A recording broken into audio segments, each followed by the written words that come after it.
make sure that we got all the materials on time. Thank you, Ira.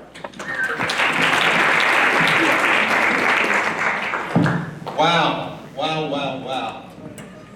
So how does it feel seeing the film after all this time? Well, I have other occasions to see it. I mean, thank God.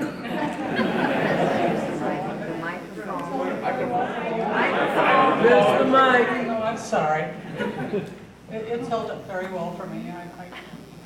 I just love this cast. I thought this cast was wonderful. It's very sad that the only person here from the cast today is Carol, because a lot of them, well, they were, if you were 40 or 50 when we made the movie, and obviously you probably aren't here now.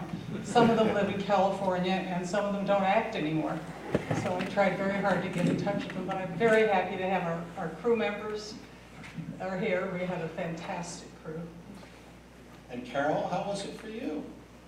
Well, I really do think, as my mom just said, that Joan has made a masterpiece. And I am incredibly proud and grateful that I got to be in it.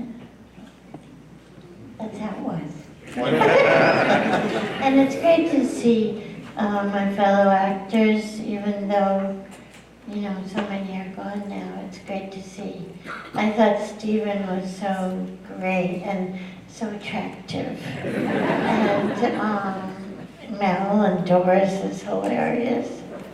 Dory, great. And I love that little boy. Isn't he amazing? Yeah. So Joan, you had started out, your very first short film was called The Long Journey Home, The Immigrant Experience. Can you tell us why you were drawn to that subject, and then how did you get to Hester Street? I'm the daughter of two immigrants. My mother came over when she was 18 months. She didn't remember it. My father came when he was 12. He remembered everything. And he talked about it a lot. He took us to see where he grew up. He took us to see the school he'd gone to. He remembered all sorts of episodes. And it was just very much a part of his being. And it then became a part of mine.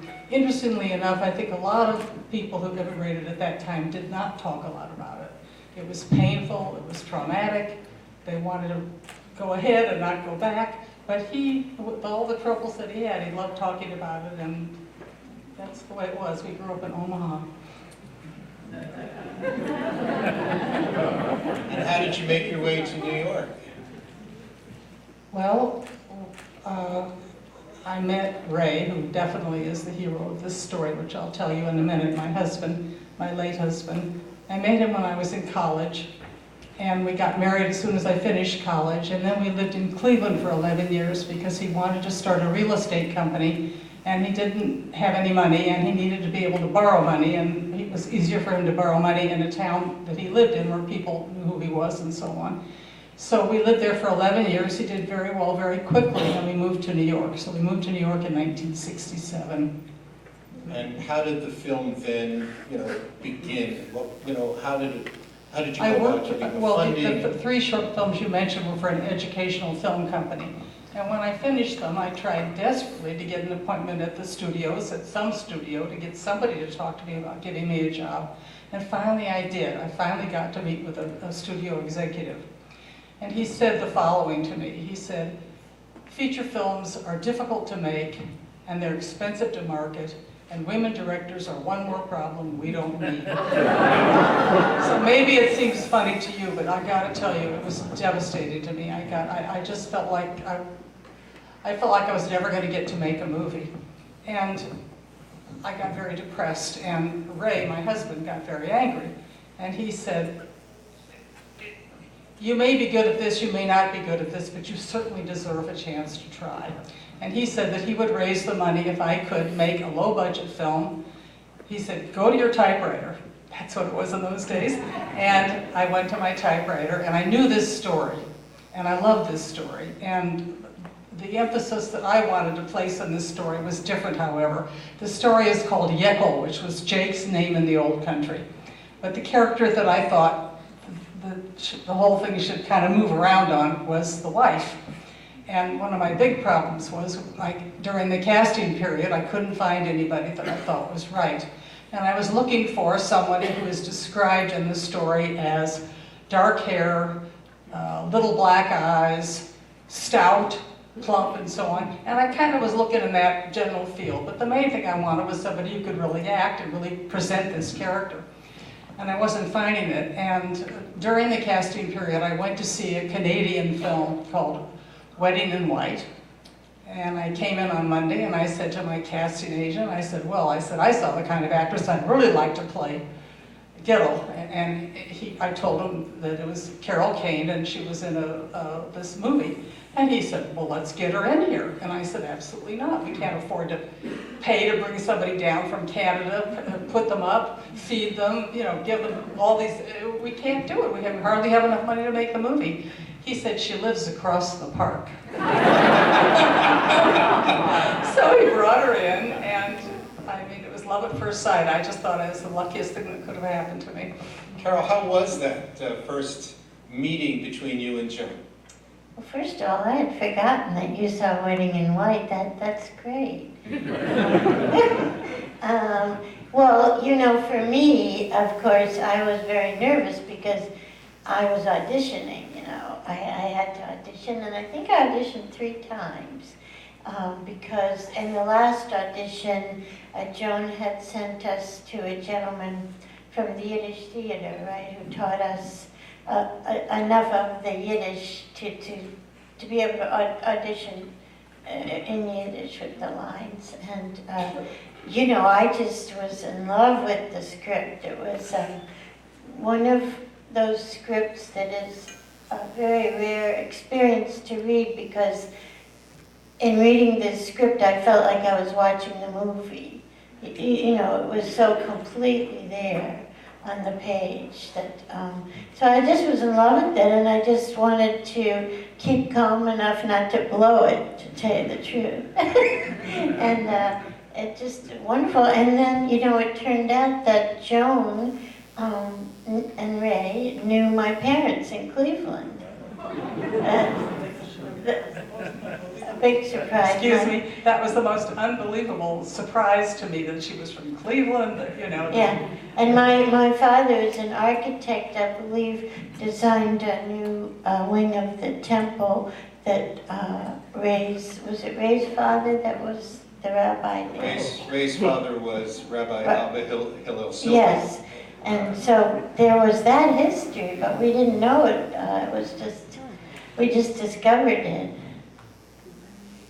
The other sort of stunning thing that happened in casting was, we had, as Carol was telling you, we had this, he was actually a Yiddish theater actor, and he coached all of the principals, and he recorded their lines for them, and they had it, and they went home and they practiced it. So we did this with the 4 main people, the 2 guys and Mamie and Gitl. And just as we were about to start shooting, I got a call from the actor's agent, who was scheduled to play Bernstein, and said that he found something else that he liked better and he wasn't going to do the movie. I was just, I just couldn't even, he'd already been to the Yiddish coaching, we'd already been through rehearsals and so on. So it was a very nervous time, and it was all saved for me by Ken Van Sickle, my wonderful, are you here, Ken? I think you're here, I don't know where you're sitting. But anyway, he was the cinematographer. And Ken Van Sickle said to me, well, what about Mel Howard? And I said, Ken, Mel Howard isn't an actor, he came in for a crew job. He said, yes, but when he came in, you told me you really liked the way he looked, and that's what you'd like Bernstein to look like. So, okay, call up Mel Howard, he comes in, and guess what? He's from a Lubavitcher family, he spoke Yiddish, he spoke Hebrew. It was just fabulous luck, So thank you, Ken, once again. Carol, had you ever heard Yiddish growing up? Was it something you were comfortable? No, and as a matter of fact, harking back to what Joan said about some people wanting to talk about the immigrant experience, and some people just wanting to just say, this was the beginning in America, and that's it. And so I went looking in my research, of course, I went to talk to many people that spoke Yiddish and tried to hear stories of their experience coming to America, etc., etc. And my grandmother, my mother's mother, actually, when she came over on the boat, she decided that she would teach English. And she, I think at the time, barely spoke any English, but she was quite a creative and powerful young woman. And I went to talk to my grandmother thinking, this is going to be gold, these stories. And she really was having nothing about talking about her life before America. She just You have to be careful, your mom's listening in the back. I know. I'm proud that my mom is here today.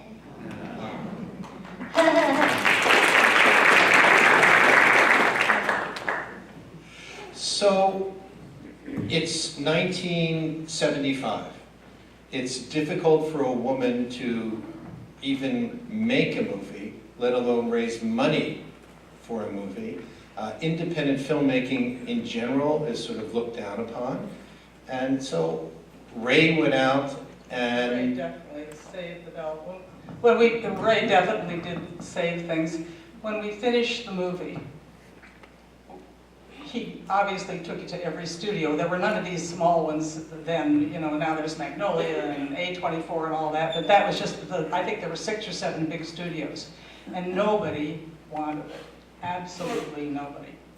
So he called up, and don't ask me what made him do it or how he even knew to do it. He called up John Cassavetes, and he told him what the problem was. And John Cassavetes said to him, "You should distribute it." And Ray said, "Well, I know I should, but I'm a real estate developer. I don't know anything about the film business." So John Cassavetes said, "Well, I'm working with 2 young guys here on a movie. They're helping me with distribution, and I'll be done with them in about a week. I'll send them to you. They're from New York." So they came and they helped us, and we did it. Meanwhile, Ray submitted the film to Cannes Film Festival, and it got in. So we went there, and it was very well received and well reviewed and so on. And Ray was able to give distribution rights, sell distribution rights to 3 countries. I think it was France, Switzerland, and Germany, if I'm remembering correctly. I know it was France. And that money was enough so that he could open it in New York and a week later in LA. And the response here in New York? It was wonderful. We had wonderful reviews, and it was just, in fact, the day before the review was coming out, I got a call from a fact checker from the New York Times. She needed to check things that the critic wasn't sure about, the spelling of a name, what year it was, and so on. So she said, "All right," we finished it, telling her, and she said, "All right, it'll be in tomorrow." And I said, "Well, I hope I'll like it." She said, "Oh, you will." So, and I did. So that was pretty wonderful. The response to the film was terrific, and especially it meant so much to me because I wasn't able to get any response out of Hollywood. By the way, I want you to know that because I know everything, I tried so hard to talk Ray out of distributing it himself, and said, "Ray, this is a job that's so complicated, even, professionals have trouble," and of course he did a genius job of distributing, and I guess John helped him out, but Ray was, he was very inventive and brilliant, and he did a brilliant job, so I shut my mouth. And if you remember, Carol was nominated for an Academy Award for the film. And you should have gotten it. Carol I had the has... pleasure of saying to Carol on the telephone, "Carol, I'm going to take you out to lunch. I'll take you to any restaurant in New York City that you want to go to." And she wanted to go to Sardi's, and so we went to Sardi's, you remember, and we had our little lunch, and it was a very happy moment for sure. Shocking. You know, you can imagine how shocking it was to be nominated for such a small independent movie. But It was, what a marvelous job you did. well, thank you.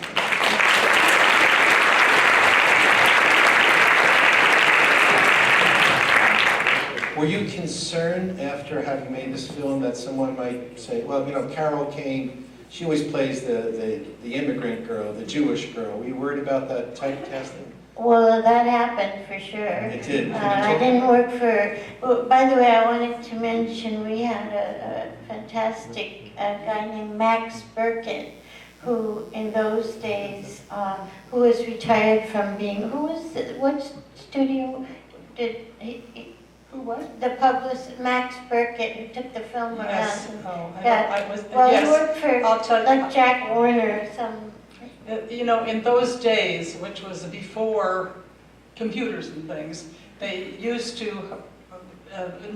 movies would hire publicists, and the publicists would go around and go to Frank Sinatra's house, and Frank Well, that's what Sinatra he would have a bunch did. of friends, and then He they'd carried show the film and so film. on. under his arm and went to Rod Russell's house, and 6 people were there, and that's how he got the nomination. Those were the days. Now we all get sent, well, now it's really odd because we get sent That's not hundreds the of only way we DVDs. got it, Carol, because everybody was doing that. I mean, there was something very special about the way you played that part. Well, but he was a very special guy, and he said, I like to bet on a dark horse. So how did this affect your career? Well, like I say, I didn't work for a solid year. It was a horrible year An because, Academy Award nominee and you didn't work for a year. no, but that's not uncommon in my career. And then Gene Wilder called me to do a movie called The World's Greatest Lover, and thank you, and that was really fun, and that was my first comedy. And now I'm typecast in comedy, but you know, that's what happens. But 2 Emmys for your work on Taxi. An incredible theater production career, and you're on television today. I'm on Netflix on Unbreakable Kimmy Schmidt. And Joan, you have made 20 films. Yeah. Wow. Doesn't matter. Yes, although the prejudice against women continued, and it was really, really, really hard to get work. And I tried very hard, but most of the time I couldn't at all. I could go to work for a TV company and make a film for them, but that usually involved they did the casting, the scripts were already done, and the kind of work I wanted to do was to do, you know, write my own scripts or get scripts that I really had some good, strong feeling for. The thing that makes me feel bad is it isn't all that better right now. I mean, certainly more women are directing than they were, but it's a tiny, tiny amount compared to men, and I hope it improves, huh? Yeah, I really agree, but the thing that makes me feel bad is that, you know, Joan, who's so brilliant, you see this thing, is so brilliant and so brave, and I wish Joan had been able to. We even talked about another film together, and I wish, you know, I wish there was more equality for women. In the creative arts, what's the problem, you know? But she There are should have very few had folks the key to getting the that. kingdom. There are very few women cinematographers. I mean, many of the areas that had to do with filmmaking, and very few directors. So that's the way it is. Let me now turn it over to you, the audience, for any questions that you may want to pose. Any questions?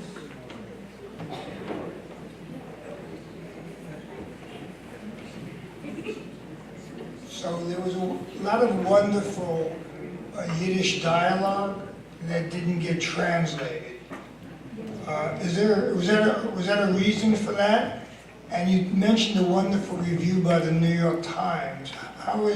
Was it a commercial success as well, in addition to being on artistic? So the question was, there was a lot of Yiddish dialogue that wasn't translated, and the review in the New York Times, sir? What about the commercial success of the film? The film did very well, and as a matter of fact, I'm sorry.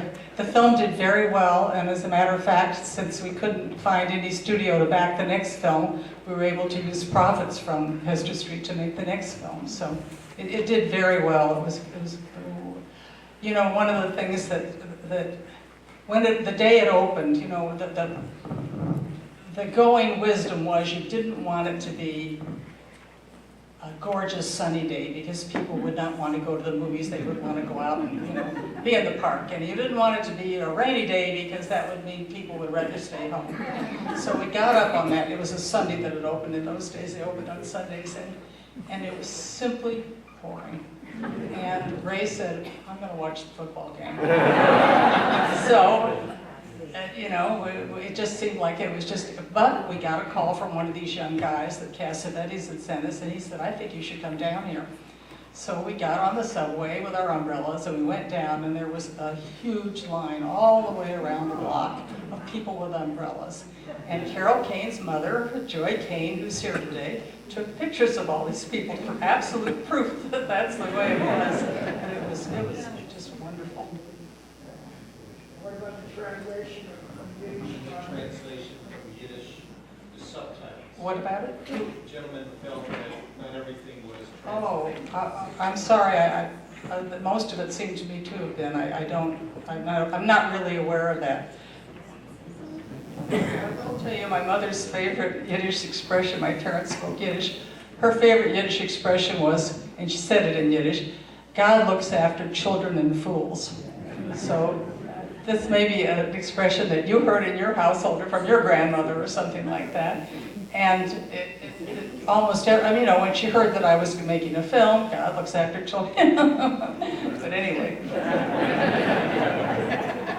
Oftentimes it's difficult to get all of the English into a subtitle, so you sometimes have to do a sort of capsulization. Other questions? Over there. Joan, unbelievably, this is the first time I think I saw Hester Street, so that was fabulous.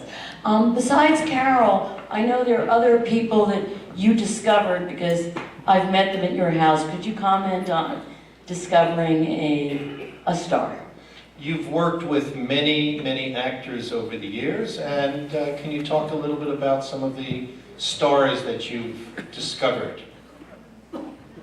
Stars that I discovered, goodness. Well, I had the pleasure of working with John Hurt at a very early time in his career, and he starred in Shelley Sings of Winter, and I've always loved his work. Peter Riegert as well was in that movie, and then I went on from there to Crossing Delancey, and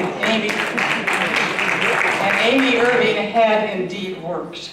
She was not, but she had not had something like this. And I sent this, I was at a movie once and I saw her across the aisle and she had all this hair and she was throwing popcorn she just looked to me like the character in Crossing Delancey. So I sent the script to her agent, and her agent sent it back with a note saying, "Miss Irving does not do little New York films." So, fortunately, Amy and I had a mutual friend, Peggy Siegel, who's a film publicist. I called up Peggy. I said, "Peggy, I've got this script. The agent won't send it. I want you to read it. If you like it, give it to Amy, and if you don't, throw it in the wastebasket." So she liked it, and she gave it to Amy, and Amy played the part. But the way that movie got financed is, Amy at the time was married to Steven Spielberg.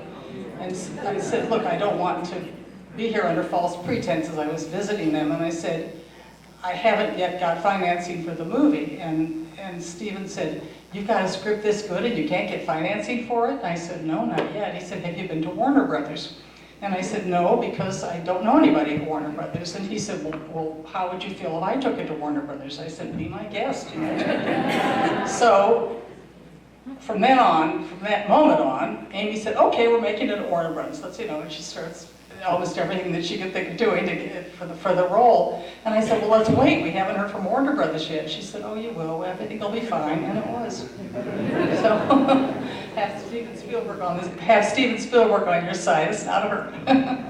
I understand Stephen was also on the set. Stephen came to the set, and I found myself doing this. I would direct a scene, and then I'd look over at Stephen, and he would go. And sometimes I'd look over him, and he'd go. So I'd do the scene again. I couldn't help myself. Yes. We have the microphone? Yeah. Yes, over here, and then I saw someone over here. Please. Hi. So I was really touched by the scene where Jake and Gitl are when they get divorced. Turns out the first line of my Torah portion when I was bar mitzvah describes exactly that process that you showed us from the book of Deuteronomy. And I thought you guys just did it really beautifully. So I'm always touched by it. I've seen it a few times now, but I was just curious to know how you conceived of doing the scene that way, and did it come out the way that you had hoped? It's really beautiful. So the question was, this gentleman actually had his bar mitzvah portion about Gitl, about divorce, and he loved the way you did this particular scene. Can you talk a little bit about how you developed that scene? Well, one of the best things we had going for the scene was Zvi Schooler, who played the rabbi and who not only knew the languages, but had that weight, you know, that I thought was just perfect, didn't you? And I think what we did was we researched it to find out exactly what would have been the authentic way in which a person at that time would have gotten divorced, and then just followed that correctly so that we would be, and I'm always very moved by that. I just feel very good about it. How did you feel, if I may? How did you feel, Carol, playing that part? How was that, to be in that room and just to be part of that? Was it liberating for you personally as well as an actress? Or just the opposite? Well, you know, I did a tremendous amount of research as well as to what that would be, but then just left myself open to the experience of it, and I think it's incredibly beautiful, that ceremony, that you have to actually embrace that physical paper, and so I just, I don't think it was, you know, it was what it is, which is hopeful and tragic at the same time. And I think that's what I felt, you know, and I think it's beautifully directed. Absolutely, Yeah. absolutely. The film was shot not on Hester Street. At the time, I haven't been on Hester Street in a while, but there were an awful lot of Hispanic stores, and there was a lot of signage, and we couldn't afford to take everything down and put everything back up again. So I think it was Morton Street. We moved to a street that didn't have all that. By the way, I want to tell you, this is one of Ray's favorite stories about the movie. We wanted to have a number of horses on the street because the horse and wagon was the characteristic thing that you would see, and unfortunately every horse had his own teamster, and the horses made more money than the actors.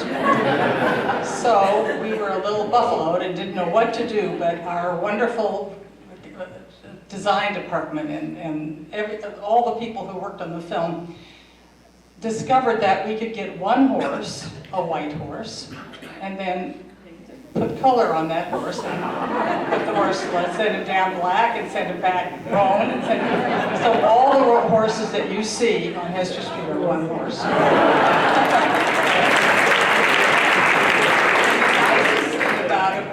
The nicest thing about it was that there was a an Italian man on the art team, and he barely spoke any English. He was very small, and he would sit and curry. He would stand and curry the horse, or he would paint the horse. But it looked like he was currying it, and the horse loved it. So you can see Carol as Lillian Kalstupper in The Unbreakable Kimmy Schmidt. And Joan, you've written 8 movies, you've directed 20, and we're looking forward to the next one. Ladies and gentlemen, Carol Kane and Joan Micklin Silver.